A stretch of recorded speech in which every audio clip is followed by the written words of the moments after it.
સાહેબ, બે આરોપીની ધરપકડ થઈ છે, માતા અને પુત્રની. શેમાં ધરપકડ કરવામાં આવી? શું મોડસ ઓપરેન્ડી છે? કઈ રીતે બાતમી મળી હતી? શું છે સમગ્ર ગુનાનો ભેદ? આમાં એવું છે, વેજલપુર પીઆઈ ચૌહાણ સાહેબ ને બરુખતરિયા પીએસઆઈ છે, એની ટીમને બાતમી મળેલી હતી કે ફતેવાડી વિસ્તાર છે જે વેજલપુર પોલીસ સ્ટેશનનો, એની અંદર આ કામના જે આરોપી છે એ એમડી ડ્રગ્સ લઈને નીકળવાના છે.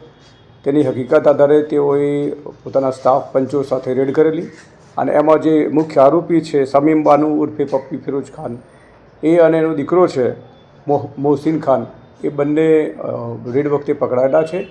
250 ગ્રામ એમડી ડ્રગ્સ એમની પાસેથી મળી આવ્યું છે. પોલીસે કાયદેસરની કાર્યવાહી કરી એમના વિરુદ્ધમાં અને અત્યારે તપાસ ચાલુ છે. આ જે પકડાયેલા આરોપી છે એ મા અને પુત્ર છે. એ સિવાય જે એના પિતા છે એ પણ 2017થી ડ્રગ્સમાં પકડાયેલા છે. હાલમાં એ ભરૂચ જેલ ખાતે છે. આ જે આરોપી પૈકીના જે મહિલા છે સમીમ બાનુ, એ પણ જે એસઓજી અમદાવાદ શહેર છે એના એક એનડીપીએસના ગુનામાં વોન્ટેડ છે અને એની તપાસ ચાલુ છે. આ સમીમ બાનુની ભૂતકાળની હિસ્ટ્રીમાં એ સાણંદ પોલીસ સ્ટેશન ખાતે પ્રોહિબિશનના ગુનામાં પણ પકડાયેલી છે. એટલે આ જે આખું પરિવાર છે એ ગેરકાયદેસર પ્રવૃત્તિઓમાં 2017થી સંકળાયેલ છે. અત્યારે જે પ્રાથમિક તપાસ કરી છે એમાં એક જે શિરીન અલ્લા રખા કરીને મહિલા છે એની પાસેથી આપણે મેળવ્યું છે ને આ લોકો મોરબી ખાતે લઈ જઈ અને ત્યાં શિરીન જેનું નામ આપે, જેનો કોન્ટેક્ટ કરી આપે એને આપવાનું હતું એવી હકીકત જણાવેલી છે. અને આ અગાઉ 2 વખત એ ત્યાં આપી આવ્યા હોવાનું અને આ ત્રીજી ટ્રીપ કરતાં પકડાયેલ હોવાનું અલબત્ત તપાસમાં ખુલેલું છે.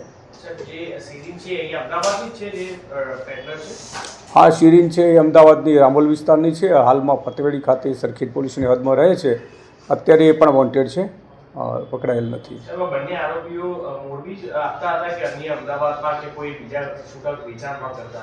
ના, આજે છે બંને એક ટ્રીપ ઉપર પૈસા મળતા હતા. એક ટ્રીપ કરે તો 10,000 રૂપિયા જે એને છે એ શિરીને અલ્લા રખાઈને આપતી હતી. એટલે અગાઉ 2 ટ્રીપ કરી આવ્યા છે. આ ત્રીજી ટ્રીપ કરવાના હતા અને પકડી ગયા છે.